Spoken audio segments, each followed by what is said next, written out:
Minha esposa disse que só me vê como amigo, e isso quase destruiu meu casamento. Tudo veio à tona durante a terapia de casal. Em uma das sessões, minha esposa disse com todas as letras que não estava mais apaixonada por mim. Que me amava, sim, mas apenas de forma platônica. Segundo ela, eu era o melhor amigo dela, e isso explicava por que não dormíamos juntos havia quase 3 anos. Mais tarde, naquele mesmo dia, ela confessou algo ainda mais difícil de ouvir. Disse que nutria ressentimento por mim. Não sabia explicar exatamente o motivo, mas achava que tinha a ver com o fato de eu dedicar muito tempo aos nossos filhos. Chegou a admitir que, por causa disso, já havia pensado em outros homens. Eu fiquei completamente perdido. Alguns dias depois, ela chegou em casa bêbada e implorou por intimidade. Eu resisti no começo, mas acabei cedendo. Na manhã seguinte, ela disse que se sentia enojada consigo mesma. Repetiu que me via apenas como amigo e que sempre teve uma regra pessoal: nunca dormir com amigos. Aquilo me quebrou por dentro. Tivemos uma conversa longa e dolorosa. Ela disse que o que realmente queria era companhia. Basicamente uma dinâmica de colegas de quarto que criam filhos juntos. Perguntei o que havia de errado comigo, o que me tornava tão indesejável. Ela respondeu que não sabia. Disse que se sentia desconectada há anos, que o casamento exigia esforço demais e que naquele momento, o foco dela eram apenas as crianças. Eu estava frustrado, confuso e emocionalmente exausto. Na terapia, começamos a entender melhor a raiz do ressentimento. Estamos juntos desde muito jovens, tivemos filhos cedo, passamos por pobreza, dificuldades e anos de isolamento social. Aos poucos, ficou claro que ela sentia que tinha perdido partes importantes da própria identidade. Amigos, experiências, tempo para si mesma, e que associava tudo isso à vida que construímos juntos. Mesmo assim, ela deixou claro que não tinha desejo de intimidade comigo. Cheguei a um limite. Disse que não aceitaria viver em um casamento sem intimidade, como uma conveniência. Que eu a amava, queria lutar pela relação, mas não ficaria em algo unilateral. Se nada mudasse, o divórcio seria inevitável. Foi então que decidi mudar minha postura. Passei a agir de forma fria, distante e objetiva. Tratei nossa relação exatamente como ela descreveu, uma parceria funcional. Parei de oferecer ajuda extra, separei responsabilidades financeiras, foquei em mim. Aquilo a abalou profundamente. Com o tempo, algo começou a mudar. Ela percebeu que me tomava como garantido. As conversas voltaram a acontecer. Ela passou a cuidar mais de si, a se envolver mais na terapia, a reconhecer a própria parcela de responsabilidade. Meses depois, tivemos uma conversa diferente de tudo que já havíamos tido. Pela primeira vez, ela pediu ajuda. Falamos com honestidade, sem acusações. Estabelecemos limites claros, responsabilidades individuais e um prazo real para avaliar se o casamento poderia ser reconstruído. Hoje ainda não sei qual será o final dessa história, mas sei de uma coisa: não vou mais aceitar ser apenas uma opção confortável. Amor precisa ser escolha, não conveniência. Minha enteada roubou dinheiro de mim, e isso destruiu meu casamento. Desde o dia em que me mudei para a casa do meu marido, ficou claro que minha enteada me odiava sem motivo algum. Um dos primeiros episódios deixou isso evidente. Eu me recusei a dar $120 para ela ir ao salão de beleza. Pouco tempo depois, descobri que ela havia vasculhado minha bolsa e roubado o dinheiro da minha carteira. Aquilo foi a gota d'água. Confrontei meu marido e disse que estava cansada de ele passar pano para o comportamento da filha. Ela tinha 22 anos, não trabalhava, não estudava, não pagava aluguel e vivia como se tudo lhe fosse devido. Quando lembrei o roubo, meu marido simplesmente ficou em silêncio. Foi ali que eu dei um ultimato. Ou ela saía de casa, ou nosso casamento acabava. Ele disse que não podia expulsar a própria filha. Saiu de casa e me deixou sozinha, destruída. Eu o amava, e a verdade é que aquele ultimato não era algo que eu queria cumprir, mas eu precisava ser ouvida. Os dias seguintes foram insuportáveis. Minha enteada passou a bater portas, fazer comentários venenosos e transformar minha rotina em um inferno. Em uma noite, cheguei do trabalho exausta e encontrei a casa um caos. Música alta, louça suja, lixo espalhado. Quando pedi respeito, ela me chamou de controladora e jogou na minha cara que talvez meu marido não me amasse de verdade, porque se amasse, teria me escolhido em vez dela. Aquilo me quebrou. Naquela mesma noite, entreguei os papéis do divórcio ao meu marido. Ele chorou e implorou. Disse que não queria me perder. Disse a ele que aquela havia sido minha última chance. Diante da realidade, ele finalmente mandou a filha sair de casa. Ela se recusou, disse que não tinha para onde ir, fez ameaças e espalhou ódio antes de sair. Achei que tudo tinha acabado ali. Eu estava errada. Logo começaram os boatos. Minha enteada passou a espalhar mentiras, dizendo que meu marido tinha um caso com uma colega de trabalho. Mesmo depois de ele provar que era falso, a confiança entre nós nunca mais foi a mesma. E como se não bastasse, ela voltou a se infiltrar na nossa casa pouco tempo depois, prometendo que tinha mudado. O ciclo recomeçou. A última facada veio quando descobri que ela estava espalhando mentiras sobre mim para os vizinhos, dizendo que eu roubava correspondências da vizinhança. Pessoas que antes me cumprimentavam passaram a me evitar. Fui humilhada, isolada e desacreditada. Foi ali que entendi. Eu precisava ir embora para salvar a mim mesma. Dei continuidade ao divórcio. Saí com o coração partido, mas com a certeza de que escolhi a paz. Recomecei do zero, em um pequeno apartamento, reconstruindo minha vida aos poucos. Anos depois, ironicamente, foi a própria enteada quem bateu à minha porta pedindo ajuda. Pela primeira vez, impus condições reais. E, surpreendentemente, ela mudou. Hoje, olho para trás com tristeza, mas também com orgulho. Aprendi que amor não pode existir onde não há respeito. E que escolher a si mesma, às vezes, é a decisão mais dolorosa e mais necessária que alguém pode tomar. Recusei fazer uma cirurgia de graça e quase perdi minha carreira por isso.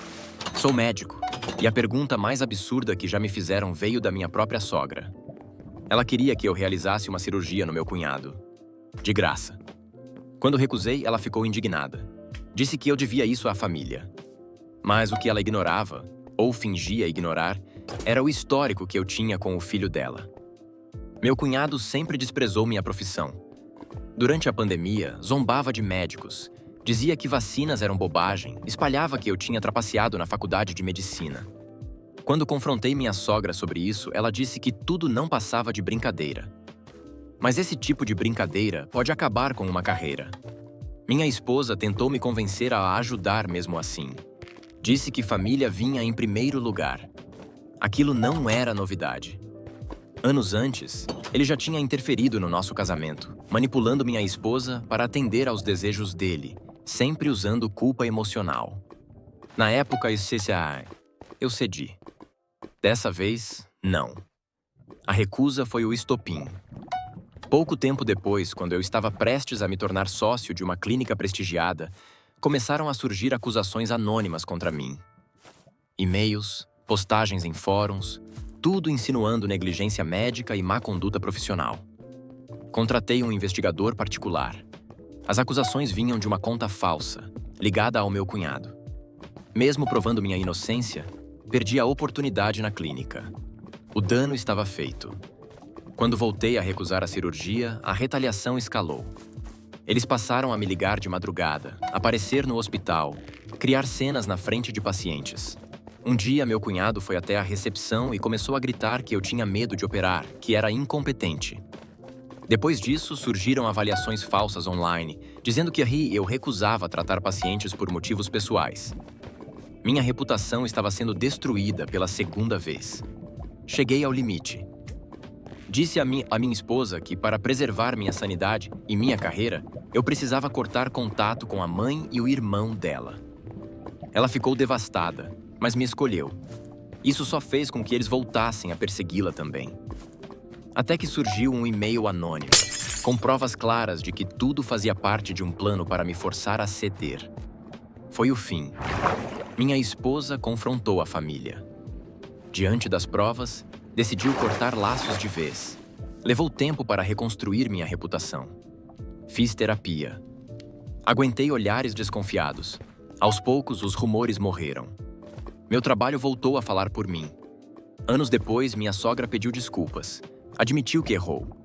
Aceitamos reaproximação, com limites claros. Meu cunhado nunca demonstrou arrependimento. Hoje, olhando para trás, aprendi uma lição dura.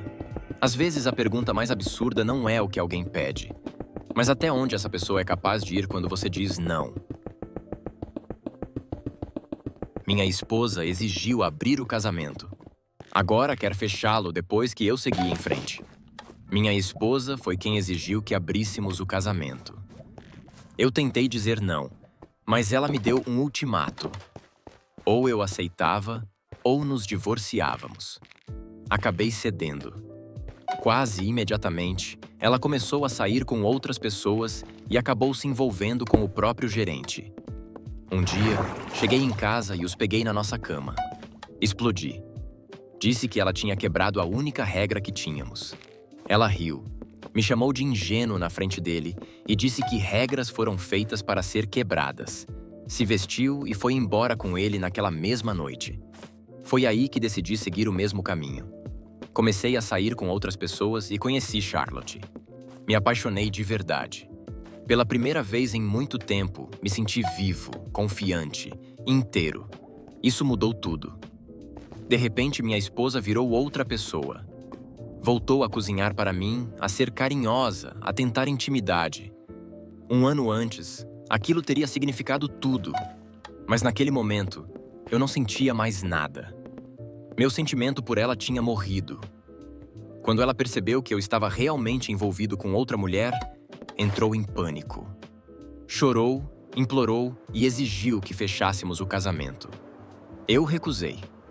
Disse que não podia simplesmente apagar o que tinha acontecido. Conversamos longamente.